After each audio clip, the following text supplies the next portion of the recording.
പിന്നെ ദേശീയ തലത്തിൽ സംസാരിക്കുമ്പോൾ ഇത് കുറേ കാര്യങ്ങൾ പറയേണ്ടതുണ്ട്. കാര്യം ഒരുപാട് ചരിത്രമൊന്നും നമുക്ക് അറിയില്ലെങ്കിലും നമുക്കുണ്ടായ ചില അനുഭവങ്ങൾ, അതായത് 2004 എനിക്ക് ഓർമ്മയുണ്ട്. ഞാനിങ്ങനെ 2004 ഇലക്ഷൻ തോറ്റതിന് ശേഷം നടന്നു പോകുമ്പോൾ തിളക്കം പോയേ അന്ന് ഇന്ത്യ തിളങ്ങുന്നു എന്നുള്ളതാണല്ലോ ക്യാമ്പയിൻ.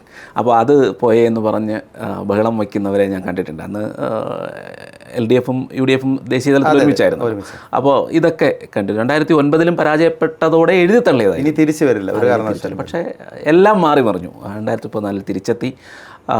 ഇന്ത്യ ഏത് കാര്യത്തിലും കൃത്യമായി, അതായത് ഒരു കോംപ്രമൈസിനും തയ്യാറല്ലാത്ത വിധത്തിൽ ശക്തമായൊരു രാജ്യമായി മാറി എന്നുള്ളതൊരു പോയിൻ്റ് തന്നെയാണ്. അപ്പോൾ 2008 മുംബൈ ആക്രമണ സമയത്ത് അതായത് ഒരു മറുപടിയും കൊടുക്കാനാകാതെ, കൃത്യമായ ഒരു സ്റ്റേറ്റ്മെൻറ്റ് പോലും കൊടുക്കാനാകാതെ നിൽക്കുന്ന ഒരു രാഷ്ട്രത്തിൽ നിന്ന് അടിച്ചാൽ തിരിച്ചടി കിട്ടും.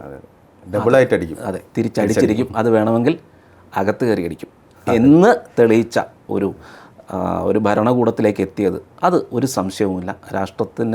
രാഷ്ട്രത്തോട് സ്നേഹമുള്ള എല്ലാവരും അത് അംഗീകരിക്കും. മനസ്സുകൊണ്ടെങ്കിലും, പുറത്ത് ഏത് രാഷ്ട്രീയമാണെങ്കിലും മനസ്സുകൊണ്ടെങ്കിലും അംഗീകരിക്കും എന്നുള്ളതിൽ സംശയമൊന്നുമില്ല.